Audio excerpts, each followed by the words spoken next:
Et chaque fois quelque chose arrive, un verset est révélé pour expliquer ce qui se passe. Vous voyez? Alors le Coran est révélé par verset selon les circonstances.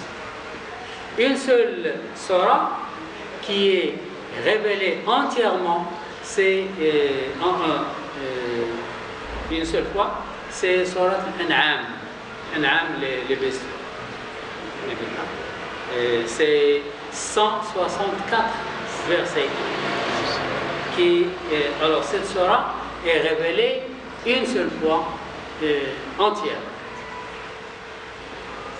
Ça va, je vous ai répondu?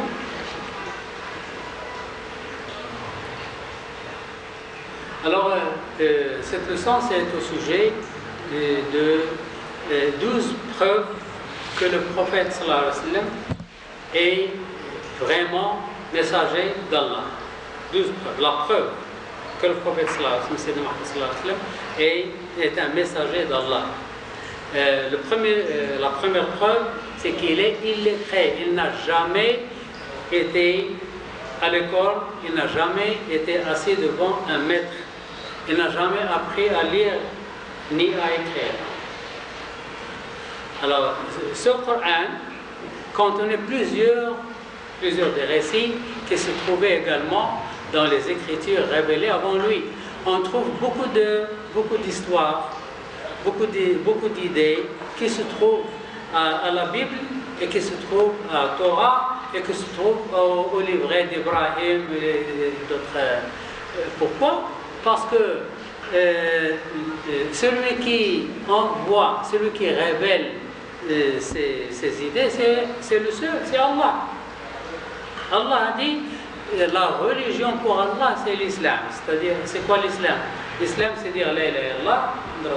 La ilaha illallah, c'est faire la salat, la zakat, le jeûne et le pèlerinage. C'est ça l'islam. Tous les prophètes, leur nombre, c'est 124 000. Tous les prophètes sont musulmans, ils font ceci. Ils disent la ilaha illallah, ils font la prière, ils jeûnent, ils donnent la zakat et ils font le pèlerinage. Et c'est lui qui a envoyé les livrets de Shit, les livrets d'Idris, les livrets d'Ibrahim, les psaumes de Daoud, le Torah de Moussa, la Bible de Jésus et Isa, et le Coran de Mohammed sallallahu alayhi wa sallam. 104 livres. Et ils ont la même chose. C'est l'invitation des gens à adorer un seul Allah, un seul Dieu. C'est la même chose. Mais il y a la différence, c'est que le Torah est écrit 1200 ans après Moussa.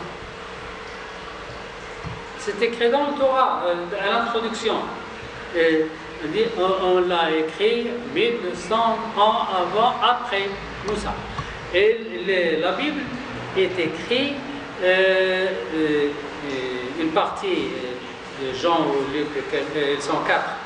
Une partie est écrite 64 ans après Isa, une autre 63, une autre 92, donc après 60 ans. Les gens l'ont appris par cœur et 60 ans après, ils écrivent. Alors, c'est normal, lorsqu'on l'écrit 60 ans après, c'est normal, il y a des choses qui sont plus ou moins différentes.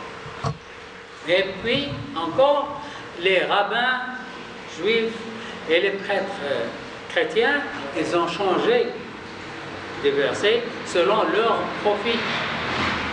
Mais le Coran est écrit au moment de la révélation. S'il est révélé la nuit, on l'écrit la nuit. S'il est révélé le jour, on l'écrit le jour et par plusieurs personnes. Donc il n'y a pas de lettres, plus ou moins, dans le Coran. Dans toutes les éditions du Coran.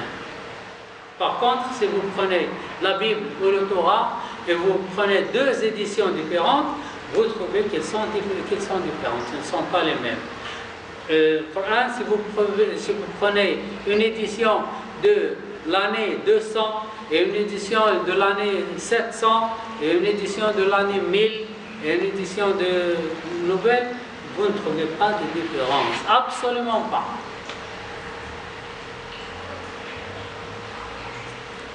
Alors, le Coran contient plusieurs des récits qui se trouvent également dans les Écritures révélées avant lui. Les rapports dans les moindres détails, à la manière d'un témoin qui rapporte ce qu'il a vu, ils étaient relatés précisément de la même manière que les récits qui se trouvaient dans le Torah, envoyé par Moïse, et dans l'Évangile, envoyé par Jésus. Ni les Juifs, ni les chrétiens ne purent le démentir. Ils savaient que tout ce qu'il contenait était vrai.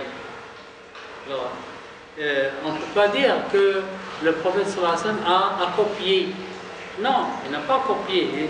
Le Coran est révélé par Allah, il est transporté par Jibril, mais l'envoyeur, l'expéditeur, c'est le même, c'est Allah. S'il y a des choses qui se rapprochent ou ils sont les mêmes, c'est normal, c'est le seul expéditeur. Alors le prophète sallallahu alayhi wa sallam était illettré et en même temps il était maître, enseignant de beaucoup de savants hébreux. Il était illettré, il n'a jamais été à l'école et il est maître, il est enseignant des savants comme Abdullah ibn Salam, Ka'b, Ahbar, Zayd ibn Sa'na et ainsi de suite. Alors ces trois-là étaient des rabbins juifs, des savants, de grands savants, et lorsqu'ils sont devenus musulmans, ils apprenaient comme ils étaient des petits élèves. Ils apprenaient. Et aussi Mukhariq, ce sont quatre. Mukhariq de Bani Nadir. Ces quatre étaient de grands savants qui sont devenus musulmans.